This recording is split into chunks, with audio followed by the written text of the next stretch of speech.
श्री शिवा नमस्ते हम दोस्तों, हर हर महादेव। कैसे हैं आप दोस्तों? आज की वीडियो में जानेंगे पूज्य गुरुदेव पंडित प्रदीप मिश्रा जी की कथा से सुन करके समझ करके बहुत ही सुंदर से 3 उपाय। नवरात्रों के दिन चल रहे हैं, बहुत ही सुंदर से माता रानी के दिन हैं दोस्तों। माता रानी अपने भक्तों पर सदैव कृपा करती हैं और भोलेनाथ भी अपने भक्तों पर सदैव कृपा करते हैं। कल पढ़ने जा रहा है नवरात्रि का सोमवार और उस सोमवार पर पढ़ने जा रही है विशेष तिथि पंचमी तिथि, जो कि नवरात्रि की पंचमी तिथि बहुत ही विशेष खास महत्व रखती है दोस्तों इस वीडियो में 3 उपाय लेकर के आई हूँ जो कि पूज्य गुरुदेव ने अपनी कथा में बताया। मैं आपको ये उपाय बताने वाली हूँ। अगर कोई भी बात आपकी समझ में ना आए तो आप कमेंट करके पूछ लीजिएगा।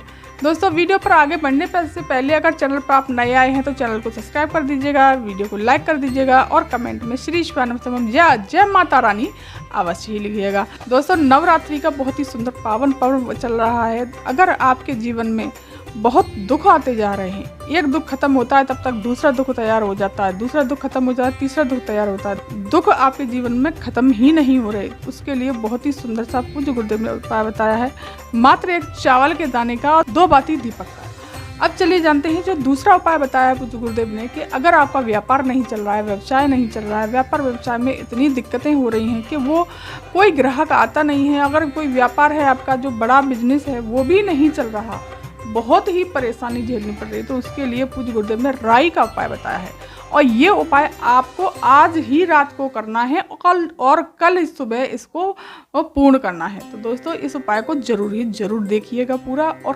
कीजिएगा। और तीसरा उपाय बताया है कि अगर कोई भी आपका कार्य अटक रहा है या आपकी कोई विशेष मनोकामना है जो आप काफ़ी समय से प्रयास कर रहे हैं, वो मनोकामना आपकी पूरी नहीं हो रही है, तो आपको ये उपाय जरूर करना चाहिए, मात्र 1 बेलपत्री का। चलिए जानते हैं दोस्तों ये उपाय हमें किस प्रकार से करना है। पहला उपाय जानेंगे कि 2 बाती का दीपक लगाना है। 2 बाती, लंबी बाती होनी चाहिए उस दीपक में, 2 बाती का दीपक लगाना है शिव शक्ति के नाम से और उसमें डालना है आपको 1 चावल का दाना। उसे डाल करके आपको शाम के समय पर बेलपत्री के वृक्ष के नीचे जाना है, क्योंकि माता रानी के दिन चल रहे हैं और शिव और शक्ति दोनों एक ही हैं। सोमवार का भी दिन भोलेनाथ को समर्पित होता है और सोमवार का दिन माता रानी को भी समर्पित होता है और विशेष नवरात्रि तो इस बार पड़ ही रहे हैं। तो शिव शक्ति नाम से दीपक लगा करके बेलपत्री के नीचे जाना है, 1 चावल का दाना डाल करके अपने दुखों को कहते हुए बेलपत्री के नीचे आपको यह दीपक तैयार लगा देना है और अपनी बात को कह देना है। मात्र 3 या 4 सोमवार कीजिएगा, निश्चित ही आपके दुखों का अंत जरूर होगा। पहले सोमवार नवरात्रि से करेंगे तो जरूरी माता रानी भोलेनाथ से कह करके आपके दुखों का अंत कराएंगे। चलिए अब जानते हैं दोस्तों दूसरा उपाय। दूसरा उपाय है अगर कोई आपका व्यापार नहीं चल रहा है, व्यवसाय नहीं चल रहा है या कोई भी अन्य कार्य है नहीं चल रहा है, नौकरी नहीं लग रही है, पैसा आ ही नहीं रहा कहीं से, बहुत दुखी हैं, खाली बैठे रहते हैं दुकानों पर लेकिन कोई ग्राहक ही नहीं आता, तो मात्र आपको 1 उपाय करना है। क्या करना है दोस्तों? आपको 5 बेलपत्र ले लेनी है, 1 तांबे के कलश में जल भर लेना है आपको अपने घर से और उस थोड़ी सी राई ले लेनी है और 1 काली मिर्च ले लेनी है। उस तांबे के कलश में 5 बेलपत्री डाल दीजिए और राई, काली वाली राई जो होती है सरसों, उसको भी तांबे के कलश में डाल देना है। काली मिर्च को भी आपको डाल लेना है और आज रात को ही, आज शाम को ही या आज रात को ही वो कलश भर करके आपको या तो अपने व्यापार के स्थान पर रख दीजिए या आप अपने घर पर भी रख सकते हैं। अगर धन की दिक्कत है तो आप अपने घर पर भी ये कलश रख सकते हैं। कल सुबह ही स्नान करने के पश्चात आपको ये कलश उठाना है और सीधे देवादेव महादेव के शिव मंदिर शिवालय में पहुंच जाना है। उत्तर दिशा की तरफ मुख करके आपको सारा का सारा बेलपत्री और राई सहित वो सारा जल आपको समर्पित कर देना है। कितना भी कष्ट होगा, अगर दुकान कितनी भी तुम्हारी बिल्कुल ठप पड़ी होगी, व्यवसाय बिल्कुल ठप पड़ा, मंगलवार के दिन से ही आपको महसूस होने लगेगा कि हाँ मेरे व्यापार पर फर्क पड़ा है, ग्राहक भी आना शुरू हो गए, सब कुछ अच्छा होता जा रहा है। तो दोस्तों नवरात्रि के दिन है, आपको ये उपाय जरूर करना चाहिए। आज रात को करना है और कल सुबह जल चढ़ाना है, निश्चित ही आपका व्यापार जरूर चलेगा।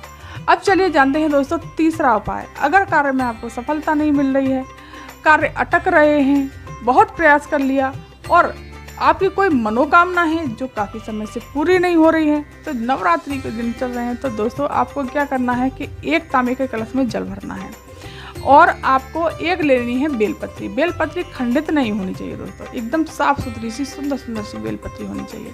उसे लेकर के आपको सीधे हाथ में बेलपत्री रखनी है, उसी के ऊपर आपको कलश भर के रख लेना है तांबे का। उसे सीधे लेकर के आपको देवादेव महादेव के शिव मंदिर पहुंच जाना है। शिव मंदिर पहुंच करके आपको कलश जो है अपने टेढ़े हाथ में, उल्टे हाथ में पकड़ लेना है। कलश जमीन पर नहीं रखना दोस्तों, इस बात का ध्यान रखिएगा। आपको कलश को टेढ़े हाथ में, उल्टे हाथ में रख लेना है और जो बेलपत्री आपके सीधे हाथ में है उसे उठाएंगे और माता अशोक सुंदरी के स्थान पर उस बेलपत्री को समर्पित करेंगे। माता रानी का नाम लेकर के, भोलेनाथ का नाम लेकर के, श्री शिवानंद मंत्र का जाप करते हुए, और उस बेलपत्री की डंडी का भाग जो है जहाँ से जल नीचे गिरता है उधर टच करता हुआ होना चाहिए।